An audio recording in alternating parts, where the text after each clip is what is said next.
So you ever had somebody recommend something to you and you're put in the position of having to consider the source? Ever had that happen? My good buddy Casey, the guy who's playing keyboards here, he's one of my favorite people in the world. I love him like a brother. And he was recommending this movie to me. It sounded like it was the best thing ever. This movie is going to change your life. It's like a combination of Shawshank Redemption, Braveheart, and Saving Private Ryan.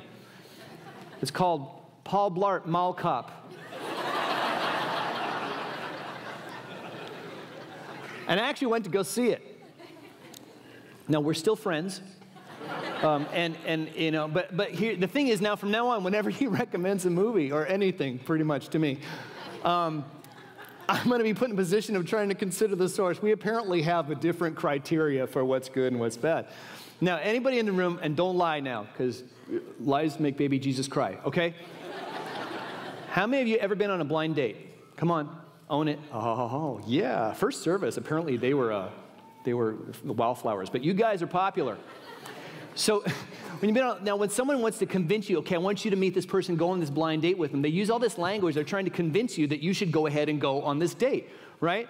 And sometimes they're trying to describe the person, but it's always a little iffy, you know, and then there's a secret code that they'll use. It's kind of like, you know, she's got a great personality. And it kind of means one thing. Or, you know, might talking about him and go, you know what, when you're sitting at dinner with him, you might not be entirely sure what direction he's looking, but he drives a really nice car. And when people, they were trying to set me up with my wife, Gwen, we didn't meet on a blind date, but there were folks who wanted to introduce us, and they kept trying to describe her, and they were just like, yeah, you know what, she's really fun, and she's really beautiful, and all these words. But it wasn't until I was face to face with her was I able to go, how you doing?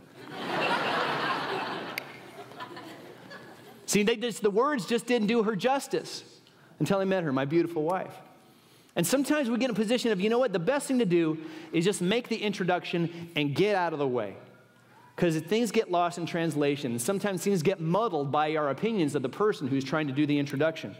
Now, we've been in this series here, really great series called Just Like Jesus. And the big idea for the whole series is this: get out your fill-ins, because there's going to be a few of them here today. Big idea is this: it is just like Jesus to change everything. It's just like Jesus to change everything. And in this scenario that we're going to explore here today, really exemplify this in a huge way. Jesus literally upsets the apple cart. We're going to be going to our key passage in John chapter 2, and this is often referred to as the cleansing of the temple. Okay, so we're going to get right into it here. John chapter 2, when it was almost time for the Jewish Passover, Jesus went up to Jerusalem, and in the temple courts he found people selling cattle, sheep, and doves, and others sitting at tables exchanging money. So here's the scene, okay? Here's our temple. By the wonder of modern technology, you get to see the temple here today. And it's an amazing piece of architecture. It took like 46 years to build this thing. It's like, can you imagine if they took 46 years to build a skyscraper nowadays, how amazing it would be? So this was a huge feat of architecture in their time, and you could see it from miles around. Now, what would happen is this time of year was Passover. So anybody who worshiped the Hebrew God would come from miles and miles away to pay a pilgrimage to Jerusalem to go worship in Passover. Sometimes people would take journeys by ship, and then when they finally got to the shore, they would have a 3-day journey by foot just to get to Jerusalem. It was a very, very big deal, and this time of year it was very busy in Jerusalem, and especially busy at the temple. Now here, let me just kind of give you the layout here, okay? I feel like a weatherman. It's like you have a high pressure system coming through here, and then precipitation pushing up through. All right, that's a detour I don't need right now. Okay. Here's what would happen. This out here, this big area on the outside is called the court of the Gentiles. Only Gentiles, this is the only place the Gentiles could go. They couldn't go any further. So Gentiles who were the non-Jews, we don't have to talk about any surgery that makes them different. So the Gentiles on the outside here and the Jews on the inside. Now in here, this is called the court of the women. So the Jewish men and women could go in here, but this is as far as the women could go. In here, this is the court of the men. So the women had to stop, the men could go in there, and then this is the actual temple itself where the priest could go. This represented the manifest presence of God for the Jew. So this was central to Jewish worship. Everything was about the temple. This is what made them special. This is what set them apart, was a temple. Now, at this time at Passover, people would come, and the worship was they had to make some kind of sacrifice, some kind of atonement for sin. So they go to Passover to recognize, what God had done for the Israelites in Egypt. They had to go, and they would come from miles around. Now, some of them, they're traveling from such a distance. They were in provinces that had different currency. They had different kinds of money, different coinage. So they had to get that money changed over to the right currency so they could purchase their sacrifice in the temple, because they couldn't come bringing their goats and sheep and doves and stuff. So they would go to get their money changed, and they would get charged a premium to get that money changed. It was exorbitant. It was problematic, and it put people off. And then they had to go buy the sacrifice. Now, can you imagine? This thing is packed full of merchants, people selling sheep and doves and goats and all kinds of stuff. They're probably, get your pigeons here. They're going all over the place. People are going to buy these sacrifices. And then when they did, after they changed their money, they got overcharged to buy the sacrifice. And the most painful part of this is the priests were getting a kickback from all of this. And it was noisy and loud, and it stank of animals. And it was supposed to be a place of worship. Matter of fact, if you were a Gentile and you wanted to learn about the Hebrew God, this is where you would go. It's the only place you could go. But it's far from being a worshipful place. And if you're a Gentile, you're going, do I want anything to do with this God? What would your opinion of the Hebrew God be? Would you think this Hebrew God is chaotic and loud? This Hebrew God is commercial? This Hebrew God is a sexist, maybe? A racist? This Hebrew God takes advantage of people in the name of religion? And certainly, this Hebrew God does not care about me. In enters Jesus. John chapter 2, verse 15. So he, Jesus, made a whip out of cords and drove all from the temple courts, both sheep and cattle. He scattered the coins of the money changers and overturned their tables. To those who sold doves, he said, get these out of here. Stop turning my Father's house into a market. And his disciples remembered it is written in the Old Testament, zeal for your house will consume me. The Jews then responded to him, what sign can you show us to prove your authority to do all this? And Jesus answered, destroy this temple, and I will raise it again in 3 days. And then they replied, it has taken 46 years to build this temple. Are you going to raise it in 3 days? But the temple he had spoken of was his body. And after he was raised from the dead, his disciples recalled what he had said. And then they believed the scripture and the words that Jesus had spoken. They're saying, what gives you the right, Jesus? Really? You're going to chase us out of here? Who do you think you are? And he says, hey, when I'm crucified and I raise back from the dead on the third day, you'll see what authority I have to do what I'm doing. The same story is in all 4 Gospels. It says this in Luke chapter 19. It is written, Jesus said to them, my house will be a house of prayer, but you have made it a den of robbers. You're sitting here, you're creating all these obstacles. You're pushing people out from God. You're pushing them away from God. This is supposed to be a house of prayer, a house of worship, a beautiful, sacred thing, a pure thing, and you've completely corrupted its intent. You've messed with what God originally meant for this whole thing. So here's your big idea for today. Isn't it just like Jesus to get angry when man-made religion gets in the way of man's relationship with God? Isn't it just like Jesus to get angry when man-made religion gets in the way of man's relationship with God? Religion, these man-made constructs, these things that we load down the gospel with, these man-made things that over time may be traditions, maybe cultural things that obscure the purity and the beauty of the gospel. And this is what Jesus was upset about. See, and these priests who were taking part of this, they're supposed to point people to God. What they were actually doing is, in the name of God, they were creating obstacles to keep people away from God. So here's our definition for religion here today. Religion is salvation by moral effort. The gospel is salvation by grace. Religion is man's effort to find God.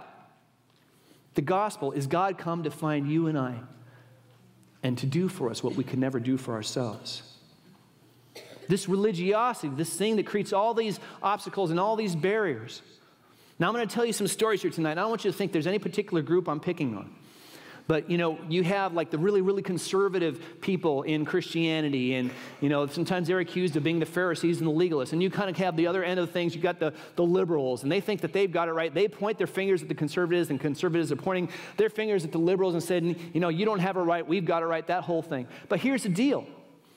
Any worldview that says God is somehow obligated to a relationship with us by our moral performance is not the gospel.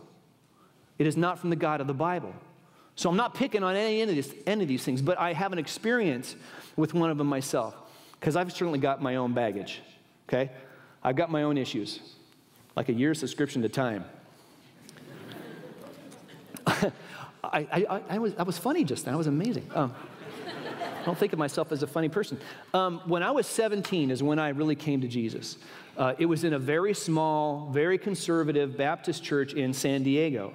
It was maybe like, I don't know, 250 people at this church. And this is where I came to know God. Now, this was very Baptist, like uber Baptist, okay? These guys were so Baptist that the Southern Baptists weren't Baptist enough for these guys, okay? But this was what I knew. And this is how I came to know Jesus. And so I got into it, and I participated in that culture. And when I got out of high school, I went to the denominational college for a year. So I went to this college. Now, you may have heard stories about colleges like this where they've got like pink and blue sidewalks and that kind of thing. It was kind of like that, right? Where I had to have, your hair had to be above your collar and above your ear. I had to wear a tie and slacks to class. I'm still not sure what slacks are, but they're not jeans. And we had a 10 o'clock curfew at night every time. When I would go off campus, I had to sign out and back in whenever I go anywhere. So they knew what church I was going to on the weekend. I mean, my own mother was never this controlling. But it was like, okay, this is where God called me to be. I can go along with the program. And so I did. And I was okay with it. One time, some of you old school folks are going to remember, I was listening to some records, black things that spin around in my dorm room. And I was listening to David Meese. Anybody, old school folks, remember David Meese, right? And I was listening to the Imperials, right? I listened to the trumpet of Jesus while the world hears a different sound. I was rocking in my room. And the RA, the dorm mom, came and knocked on my door. And he goes, Troy, when you listen to that rock and roll, does it make you flash back to your sinful days? And I'm like, it's the trumpet of Jesus. It's like, you made it sound like it was an LSD trip, but I was just like, it's the Imperials, man. And so, but he was like, okay, that's his thing. It's okay. I wasn't, I was a little like, all right. But when he left, I was okay with that. But then some other things started to surface. It started to become bigger problems for me. One time I was sitting at lunch with a bunch of students and the dean of men. We had a dean of men and a dean of women. And the dean of men was sharing, he was kind of put off for some reason by this other Christian university in Los Angeles. And he did not like them, apparently. And he eventually landed on this phrase that said, referred to them as interdenominational puke. Nice, huh? Yeah. And I was sitting there going, excuse me? What? I mean, these people, they're pursuing God. I didn't understand why the fact that they were interdenominational was such a big deal. But for him, they weren't Baptist enough. I'm like, okay. And then another time, and this was kind of the final straw for me, is I was sitting in a chapel. We had an evangelist coming through. I think it was like a Wednesday night. And I was sitting there, and this guy was really, really animated and going off about homosexuality.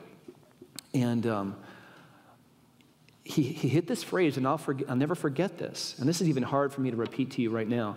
But he said, you know what we need to do? We need to round them all up, all the homosexuals, put them on an island, and nuke it. And my jaw hit the floor. Because I hadn't been a believer for very long. And my little, pea-brain, post-adolescent mentality didn't, I don't know a whole lot. But I'm pretty sure that has nothing to do with Jesus. That in no way did Jesus ever have that kind of attitude. And I tell you, man, it made me mad. And I left that school. And this whole thing, all this stuff, this mentality, all this baggage, it just about chased me away from God. It just about pushed me to the outside. And it was only by God's grace that I go, you know what? All this is garbage, clearly. And I don't want anything to do with it. Matter of fact, I still struggle with it today. But I managed by His grace to push through to get to Jesus and go, okay, now I can follow Him. I don't know about the rest of this stuff, and I don't understand it all. But I know I need Him. So today I want to talk to two different groups of people. One is the Jesus people, and the other is the non-Jesus people. All right? And I use the term Jesus people for a reason, because sometimes when you say Christian, it's a word I haven't used for a while. It really is kind of loaded. And it's a moving target. It means all these different things. For some people, it's kind of cultural. Some people, it's kind of political. Some people, it's denominational. It's got all these issues with it. And so it's just kind of like, and the weird thing is the Bible never defines it. Okay, it says in Acts, it says they were first called Christians. They, being the Jesus people, were called Christians by the non-Jesus people. Okay, but they were first referred to as that. And it wasn't until much later that the Jesus people adopted this term. So when I talk about the Jesus people, okay, Jesus was very specific about what he wanted to call them, what would be distinct about them, how would you know them? So first of all, if we're going to remove obstacles, things that come up that divide man and God, I want to suggest a few things for you. And this may not be a very complete answer, but I'm going to do my best. And I think if we pursue these things, if we focus on these things, we will go a long way towards eliminating our own baggage and not maybe creating new baggage. First of all, that we would love Jesus, we'd become like Jesus, and that we would share Jesus. I get us a whole lot of traction just to start there. And when Jesus said, you know what, I don't know, he didn't call us Christians, but he said he did call us disciples. And he said in John 13, he said, by this, everyone will know you're my disciples by your church attendance. Wait, no, hold on. By everyone know you're my disciples is by whether you cuss or not. No, okay. Your biblical education. No, Jesus said this, everyone will know you are mine is if you love one another. See, Jesus people are known by their love for each other.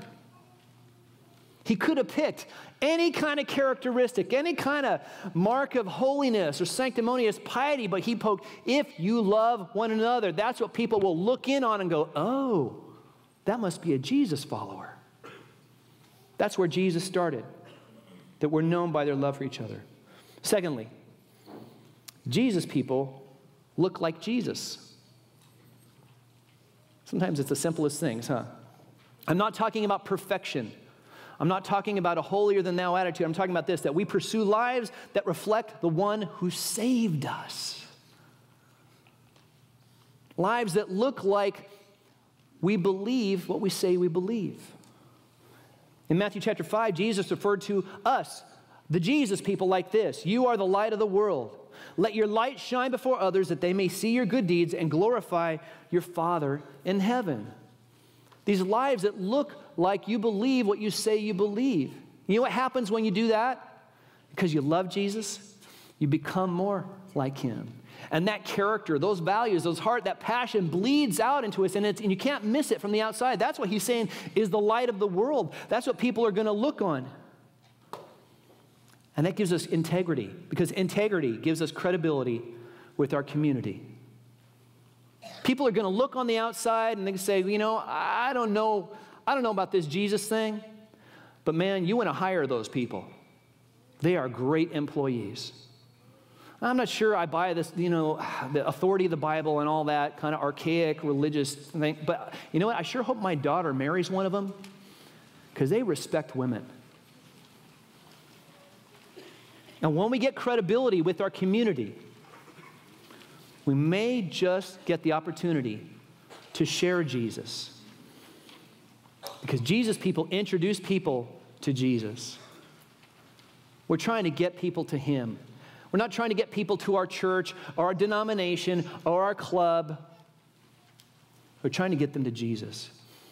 There's a scene in John chapter 4, I love this, where Jesus meets a Samaritan woman at the well. You might be familiar with it. And they're talking, and he reveals this stuff about her that he really shouldn't know.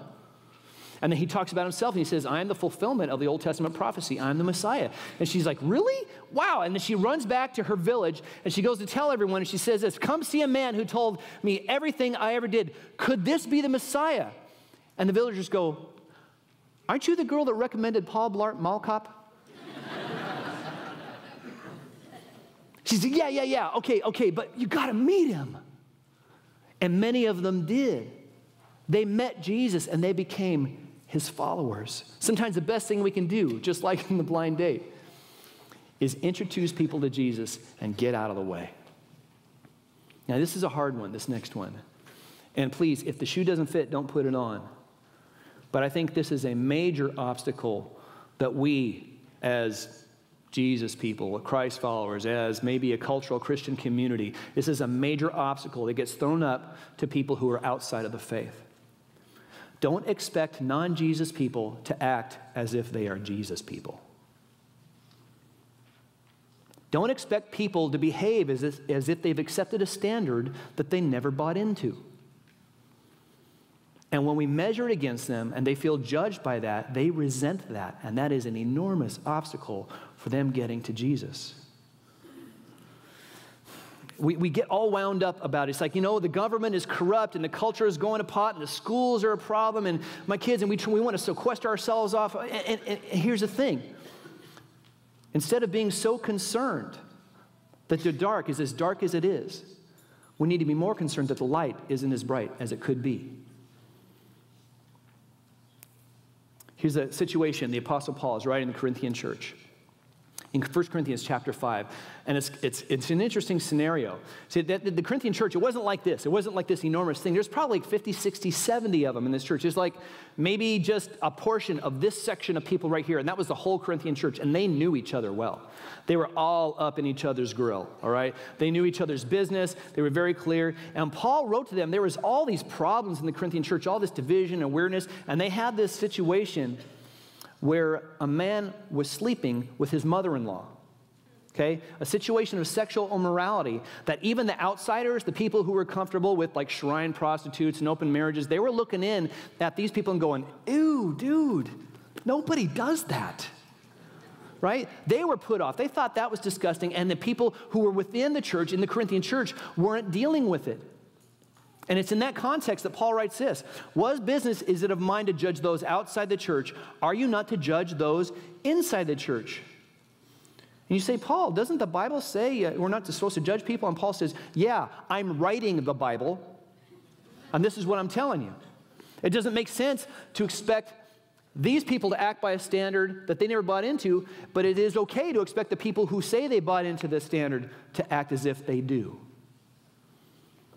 And here's the thing.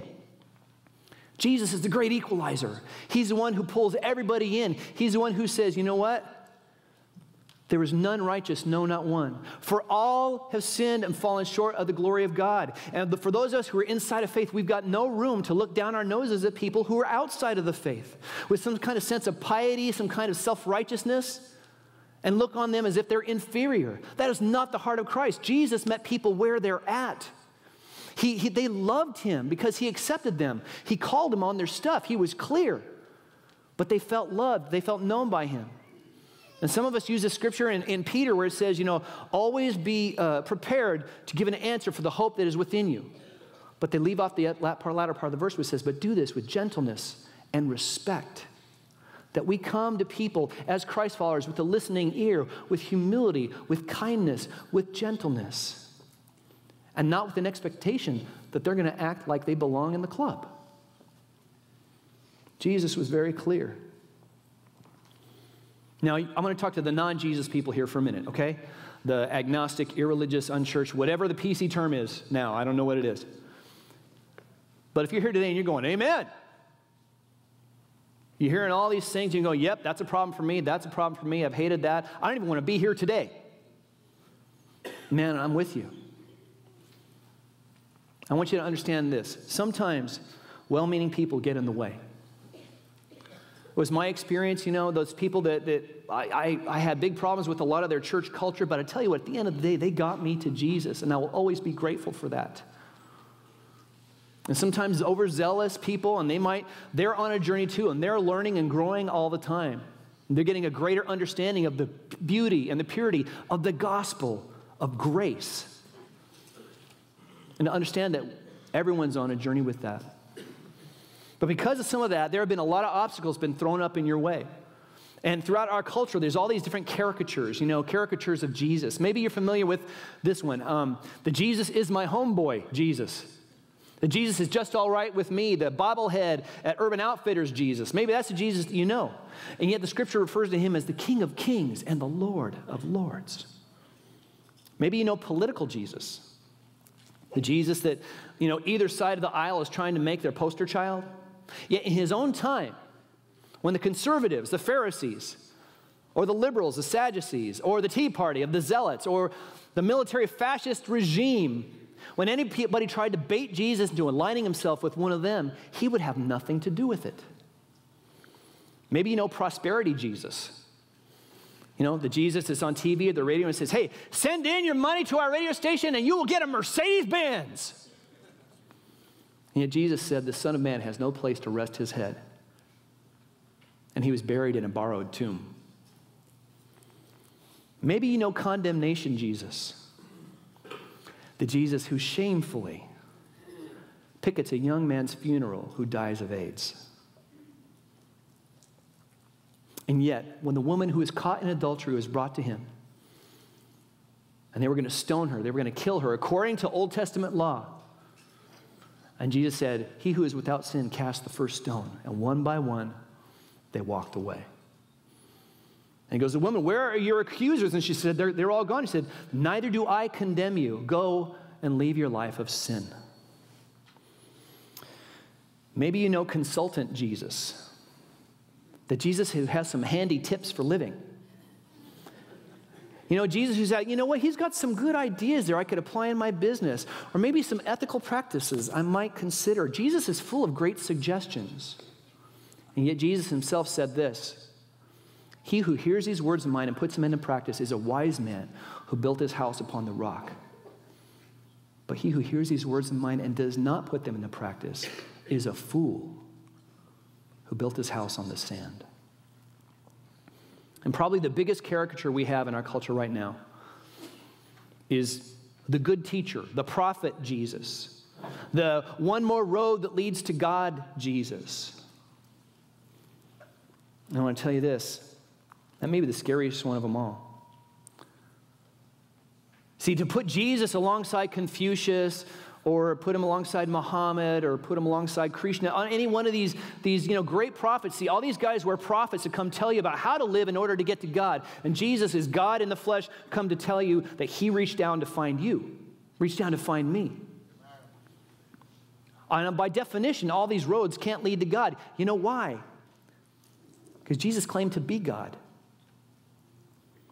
Here's what I want you to do. I want you to get to know the Jesus of the Bible, not the Jesus of the talk show, not the Jesus of media or the news, but the Jesus of the Bible. Understand what he says about himself. I want you to read the Gospel of John through this lens. This is your to-do when you get home. For all of you non-Jesus people. Understand this. This is the lens you need to understand. Jesus claimed to be God in the flesh. John chapter 8. He says this, very truly I tell you, Jesus answered, before Abraham was born, I am. At this, they picked up stones to stone him. I am is the name of God. Luke chapter 5, there was a paralytic who came, and Jesus healed him, and they said, friend, your sins are forgiven. And the Pharisees and the teachers of the law began to thinking to themselves, who is this fellow who speaks blasphemy? Who can forgive sins but God alone? And Jesus replied, but I want you to know that the Son of Man has authority on earth to forgive sins. In John chapter 10, Jesus proclaims, I and the Father are one. And again, his Jewish opponents picked up stones to stone him. And he says, for what good work are you stoning me? And he said, we're not stoning you for any good work, they replied, but for blasphemy, because you, a mere man, claim to be God. And we can't put him alongside all of these other religious prophets, these other religious teachers, because he claimed to be God. By definition, all these roads can't lead to the same place. They are exclusive of each other. I know this is hard to hear, and I know it seems really narrow. But Jesus was clear. We can't just accept him as a good guy, a consultant, a good prophet. He didn't leave us room for that. We either accept him for who he said he was or completely reject it. But we can't be on the fence. Man, we've all got baggage, you know? We've all got obstacles. We've got all these things that obscure our view of God, that keep us from knowing him. I do. I'm sure you do. It might have been an overzealous relative, you know, who really put you off. Maybe it's a self-righteous friend that every time you were around him, you just felt judged, you know? Maybe it's a coworker who says he's a Christ follower, but you know for a fact he's cheating on his wife. Maybe God didn't come through for you in that crisis the way you thought he should have. And all these things are real. All these things are obstacles, and I understand it, and it's I get it. And I felt the same way. But all these things are baggage that obscure our view of Jesus. And I want to tell you this, just like the court here, there was all this crowd and all this mess and all this noise and all this garbage and all this piety and all this religion, and people were separated from God, and it was in their way. Whether they bought into it and they thought that they were self-righteous and superior, or whether they were on the outside going, I don't want anything to do with this. I'm telling you that Jesus wants to push through all that junk so that you can know him. Don't let the junk of your courtyard experience keep you from getting to the real Jesus. Here's the thing. If I could get anything to you today, Jesus' anchor in the temple courts reveals his heart. It reveals his passion, and his passion is for you and for me. That no matter what you've done, no matter how you've lived, no matter what kind of baggage you have in your way, he wants to pierce through all of that so that you could know him. And you might be in the position of saying, you know what, you don't know what I've done. You don't know what kind of guilt and shame and embarrassment I carry with me. You don't know what kind of sin I've got in my life. Why would God want anything to do with me? And I want to tell you that his passion is for you, because the essence of the gospel is this, that you and I are so flawed that Jesus had to die for us. But we are so loved and so valued, he was glad to die for us.